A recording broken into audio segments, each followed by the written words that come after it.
importante a gente usar algumas estratégias, né? As pessoas muitas vezes me perguntam, tudo bem, Moisés, a gente já sabe o que tem, né? Qual é o nosso medo, aquilo que a gente de alguma forma está atravessando, mas que estratégias eu posso utilizar para lidar com algumas fases do meu medo? Uma das estratégias fundamentais para a gente lidar com essa questão do medo é a inteligência emocional, né? Ou seja, fazer a gestão, né? Ou tentar de alguma forma criar uma gestão dessa situação que a gente enfrenta em relação ao medo.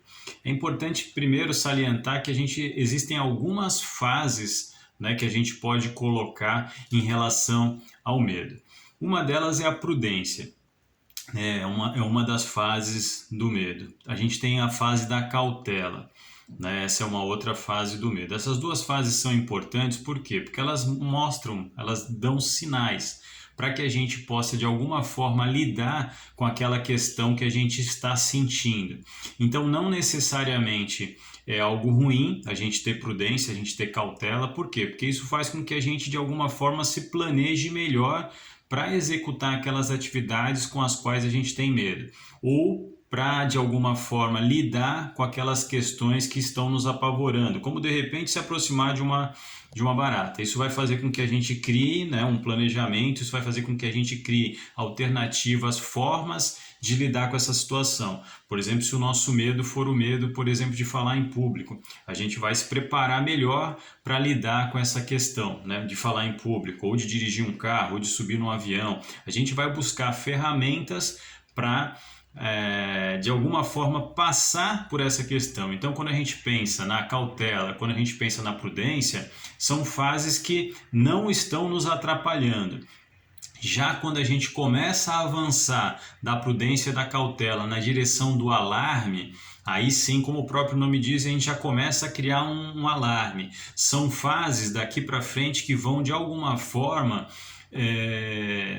fazer com que a gente se preocupe mais com aquilo que em questão, com aquela situação em questão ou com medo em questão, do que com os benefícios da gente lidar. Então, quais são essas fases, né? A fase do alarme é uma fase importante, da ansiedade, do pânico e do terror. Então, quando a gente pensa, por exemplo, vamos voltar à questão. Outro dia conversando com uma... Outro dia, né, é relativo, né? Já tem algum tempo atrás, estava conversando com uma amiga e ela me relatou, né, a questão de um medo, de um pânico, né? Na verdade, esse era um pânico mesmo que ela sentia em relação à barata, né? E aí o que acontece? Ela não consegue lidar com essa questão. Então, de repente, para você ter uma noção do que eu estou falando, e eu tenho certeza que muitas pessoas que estão me assistindo têm medos ou situações, ou já passaram por situações parecidas, ela teve que ligar na portaria do prédio, chamar, né, o porteiro, a síndica, para que de alguma forma aquela situação pudesse ser resolvida. Então a pessoa teve que subir até o apartamento para conseguir chegar lá e matar aquela barata.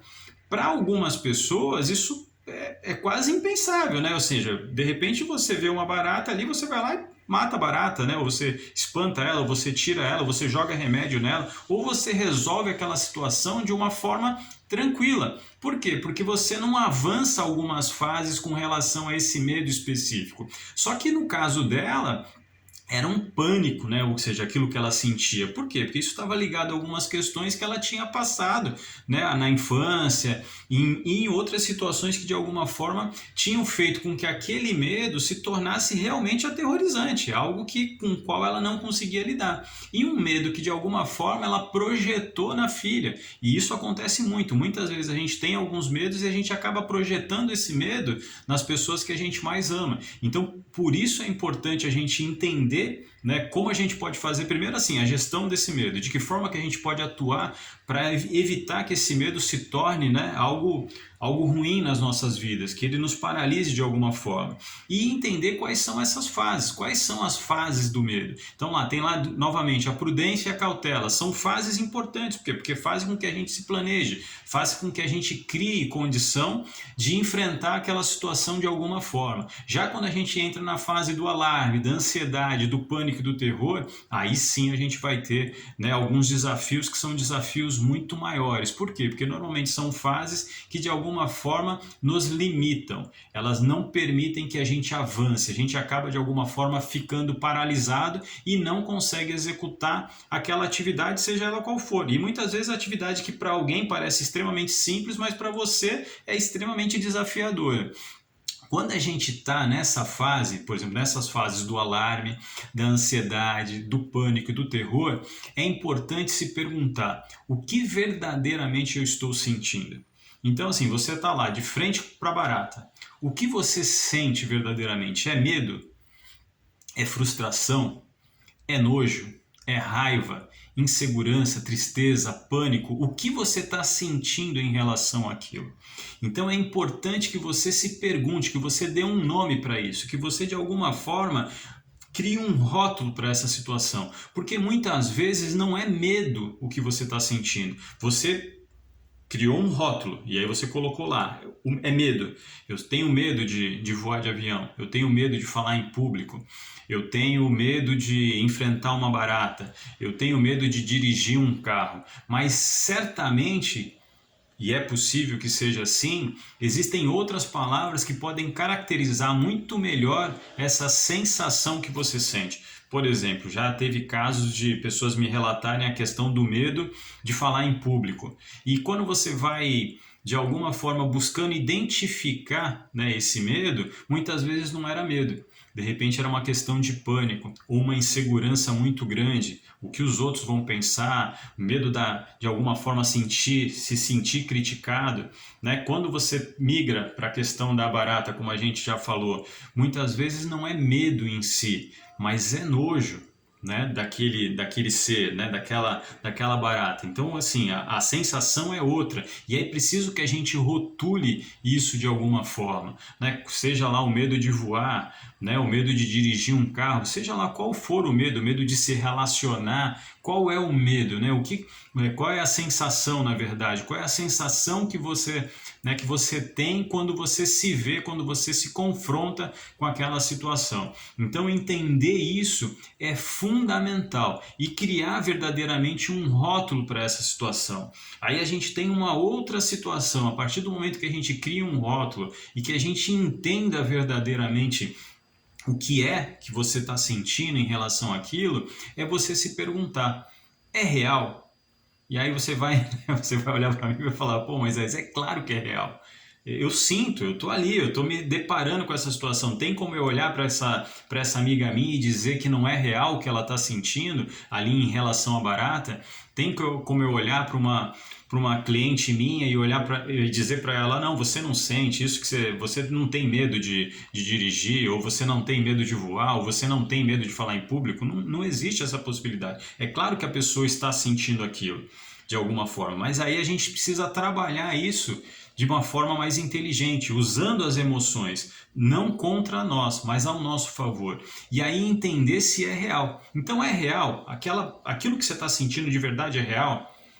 E aí você começa a se questionar. Você está, de alguma forma, correndo algum tipo de risco dentro daquela situação? E aí você começa a se tranquilizar. Por quê? Porque você começa a acionar, né, ferramentas dentro de você para lidar com aquela situação. E é fundamental que a gente se faça algumas perguntas. Primeiro, se é real, se você está ameaçado naquela situação, o porquê você está sentindo aquilo, dividir isso com outras pessoas, falar, lógico, com pessoas que você confia, mas de alguma forma dividir isso. Por quê? Porque você vai trocar experiências.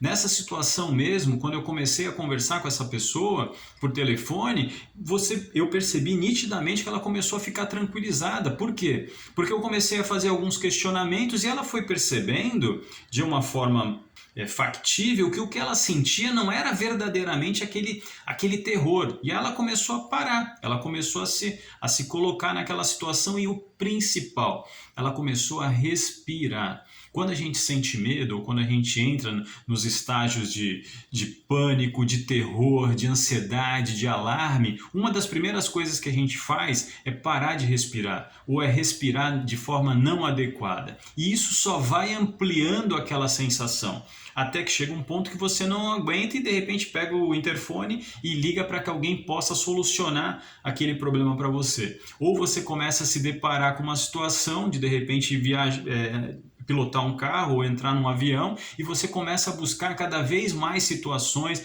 cada vez mais informações para validar aquela sensação que você está sentindo. E isso vai fazendo com que cada vez você fique mais em pânico, com mais terror, com mais ansiedade, com mais alarme, e isso vai te afastando cada vez mais da concretização, ou seja, da realização daquele objetivo.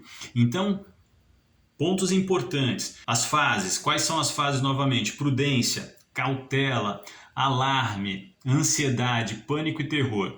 Prudência e cautela, elas não te atrapalham, muito pelo contrário. Elas fazem com que você se coloque com melhores ferramentas, com que você de alguma forma se projete aquela situação de uma forma mais planejada, de uma forma mais certa, de uma forma mais tranquila. Agora, quando a gente já entra em outras fases, o alarme, a ansiedade, o pânico e o terror, aí sim, são fases que muitas vezes acabam te privando daquela situação. Por quê? Porque existem alguns estágios, existem algumas situações com as quais você não consegue lidar. Muitas vezes você não está realmente vivendo aquilo de uma forma... Eu sei que você sente, é claro que você sente isso, mas você não está lidando com isso de uma forma racional. Por quê? Porque você não está respirando. Você muitas vezes está imaginando, ou seja, você está se colocando numa situação. Muitas vezes a tua preocupação com o que pode acontecer de ruim naquela situação, de repente eu pego um carro e bato o carro. Então assim, você não está com medo de dirigir, mas você está com medo do que pode acontecer naquela situação. De repente você bateu um carro ou alguém te xingar. Você não tem medo verdadeiramente de subir num avião, mas você tem medo do que pode acontecer se você subir num avião. De repente você morrer, de repente você deixar para trás pessoas que você ama, pessoas que de alguma forma precisam de você. Você não tem medo daquela barata, porque sim, se você pensar de uma forma racional, você é infinitamente maior que a barata. Com um chinelo na mão, por exemplo, você vai lá e mata aquela barata, com uma facilidade incrível. Mas o que está ali por trás daquela situação? Então é preciso entender o que está verdadeiramente por trás daquela situação, o que você sente e principalmente se aquele medo é real. E se você está verdadeiramente colocado numa situação de risco iminente. E aí, de posse desses sentimentos, de posse desse rótulo, entendendo isso de alguma forma, aí você vai começar a se colocar, aí respirando, obviamente, porque esse é um passo importantíssimo para que você acesse as melhores ferramentas que você tem dentro de você para que você consiga lidar com aquela situação da melhor forma possível.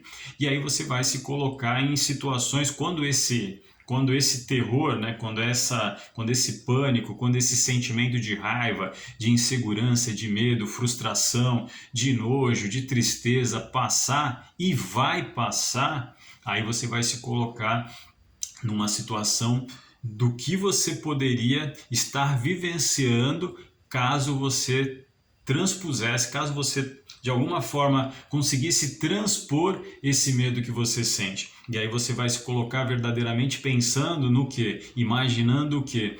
Qual é a sensação que eu vou ter quando eu pegar o carro e realmente dirigir? A sensação de liberdade, a sensação de poder, de autonomia, de eu poder fazer uma série de coisas que hoje eu não consigo fazer. Qual vai ser a sensação que eu vou ter quando eu entrar num avião e de repente desembarcar num paraíso, seja aqui dentro do Brasil, seja fora do Brasil, de repente fazer essa viagem com a minha família, com as pessoas que eu amo. Qual vai ser essa sensação? Então você vai começar a imaginar isso. Qual vai ser a sensação quando você conseguir enfrentar aquela barata, ou enfrentar aquela situação de um relacionamento, ou seja lá qual for o medo que você tem. Então aí você vai começar a se colocar numa outra situação, e aí você vai passar a valorizar muito mais os benefícios de transpor, ou seja, de realizar essa coisa, esse medo que você tem hoje, do que o medo em si, do que o que você faz muitas vezes hoje, que é se colocar imaginando aquilo que de ruim pode acontecer se você enfrentar aquela situação. Então, voltando lá na questão da barata, de repente eu enfrento a barata e ela voa na minha direção, ou ela faz algo, e eu sei que tem gente que deve ter ficado extremamente arrepiado agora só de imaginar uma barata voando na sua direção. Mas isso tem como solucionar. O medo de bater o carro, o medo de repente sofrer um acidente aéreo, ou seja lá o que for, o medo de um relacionamento. Agora, quando você der um rótulo para essa situação, quando você entender em que fase você está em relação a esse medo, quando você começar a observar verdadeiramente se esse medo é real, se o que você está sentindo de verdade é real, né? Entender quais são essas sensações. Né? Aí você vai fazer o quê? Você vai começar a avançar na direção de, claro, respirando, e isso é muito importante, começar a avançar na direção da concretização de alguns objetivos. É óbvio que existem vários passos, várias situações que você trabalha isso diretamente, né, para que você possa, de posse dessas ferramentas, começar a avançar cada vez mais na direção da concretização na verdade, da transposição desse medo que você sente hoje.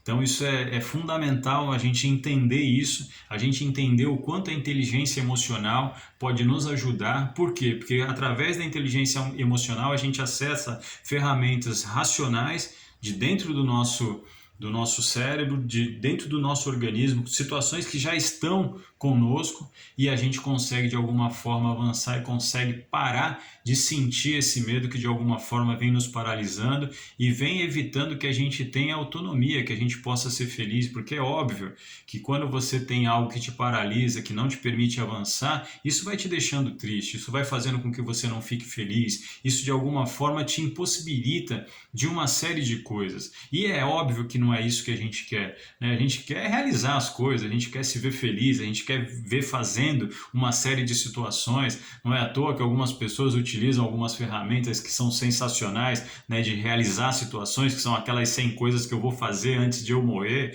e aí você vai colocando lá uma série de situações e toda vez que você realiza uma, você vai lá e tica, né? Então a gente quer realmente realizar, e é óbvio que eu sei que você quer realizar, você quer pegar um carro, você quer subir num avião, você quer de alguma forma se relacionar melhor, você quer parar de sentir medo, você quer ter coragem de enfrentar, né, aquela barata ou aquela outra situação que de alguma forma produz medo em você. Mas para isso você precisa acessar essa inteligência emocional que está aí dentro de você, essas ferramentas que já estão aí dentro de você. E como que a gente faz isso? É óbvio que é acionando o nosso racional, entendendo que aquele medo que de alguma forma a gente está sentindo, ele não é real. Que aquela situação que a gente imagina de coisas ruins que de alguma forma possam acontecer, ela é muito mais imaginária, muito mais algo que a gente sente aqui dentro do cérebro do que verdadeiramente, do que algo real. É algo que a gente não necessariamente vai nos prejudicar, desde que a gente faça isso com cuidado, com zelo, né, dentro do seu tempo, no seu limite. Isso é muito importante. Não vá para aquela situação, não, eu vou enfrentar. Não, faça dentro do seu limite. Entenda onde você está, entenda o que você sente verdadeiramente, né? Divida isso com outras pessoas, com pessoas que você confie, e aí você vai verdadeiramente transpor essa situação, seja ela qual for. Existem ferramentas, é possível fazer, como já centenas de pessoas fizeram, como eu já pude ajudar muita gente a enfrentar essas situações que impediam essas pessoas de ser mais felizes. Então é importante isso, é importante ter essa noção, entender onde a gente está, entender o que verdadeiramente a gente sente, ou seja, dar um rótulo para isso, de posse disso, passar a verdadeiramente entender, né, respirar e avançar, né, ou seja, começar a se sentir, ou seja, sentir qual seria aquela sensação de realizar, né, de passar, na verdade, por cima desse medo que você sente. E aí lembra, né? Lembra sempre, como eu sempre falo, como eu sempre gosto de finalizar, né, os nossos vídeos, um passo de cada vez, né? E lembra que passos felizes valem sempre por 3.